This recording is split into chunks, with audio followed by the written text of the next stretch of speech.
If you haven't figured it out from the link description already, I have breast cancer! Yay! I don't fit any of the prerequisites risks. I'm young, I'm not obese, I don't smoke, I rarely drink, I have no family history.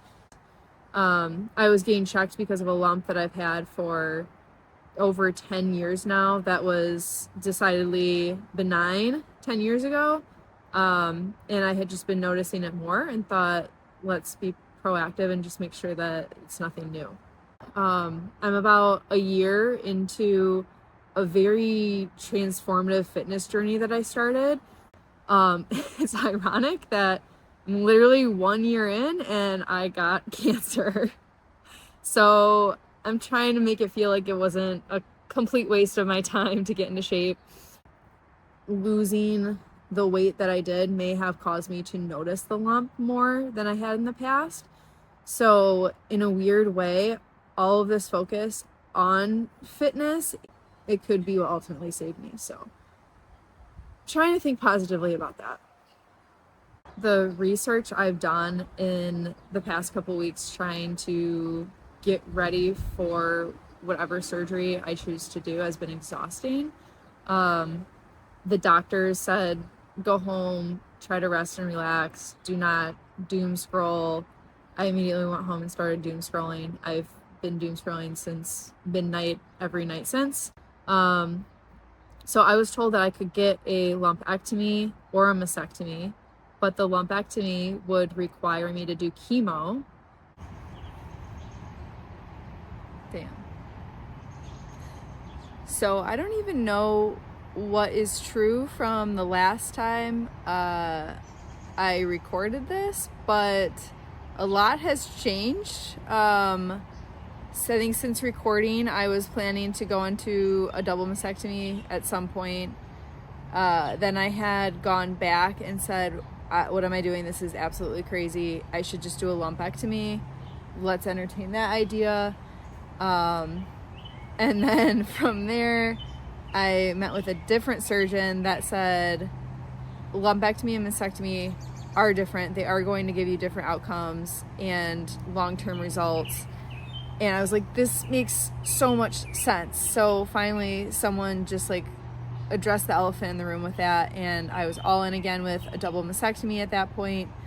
So I had gone back and forth as far as aesthetic closure versus implants and what type of implants. There's deep flap, there's all of these other things that come along with that. So ultimately I was like, okay, double mastectomy, good. We have one final answer here, back to square one.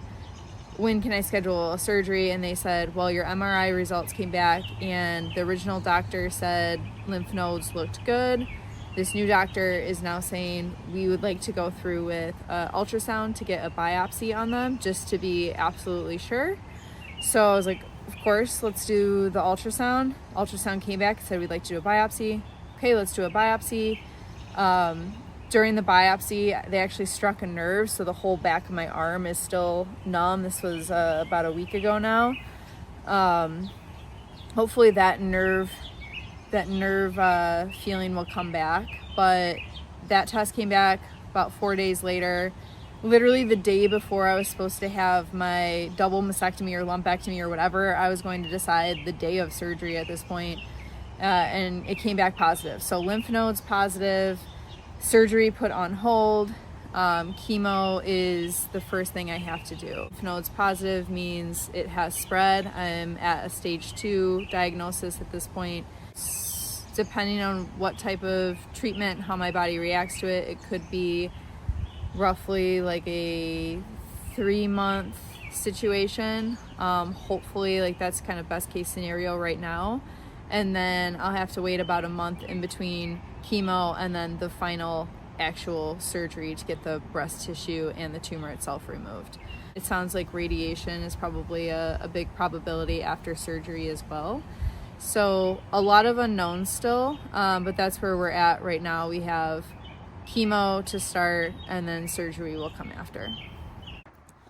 So I'm scared. I feel sorry for myself and my family who has to deal with this Colin, who's going to be taking care of me and holding down everything as a solo parent while this is going on.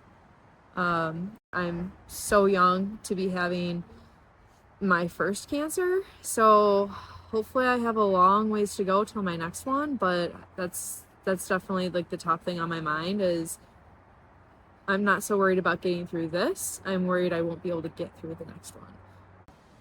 So it's gonna be tough for a while, I think. I feel like I'm not being brave, I'm not being strong. It's just something that I don't really have a choice in.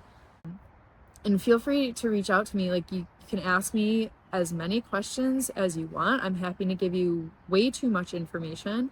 I'm not offended if you can't remember any of this. You can rewatch this video or you can just ask me, and I would much prefer you ask me every month, can you re-explain what you're going through? Did you have surgery? What happened? I can't remember anything that happens to any of my other friends as far as like their medical timelines and retaining any of that. So I'm not offended if you re-ask what seems like very simple questions. You also don't have to ask me anything at all. If you saw a movie you think I'd like and you want to send it to me, but then you're like, oh wait, she's recovering from cancer, I can't talk to her, or I can only talk to her if I'm saying, hi, how are you? You're so brave. That's definitely not what I want. Like, I want to continue having conversations like I'm a normal person. Thank you for listening. I will see you on the other side.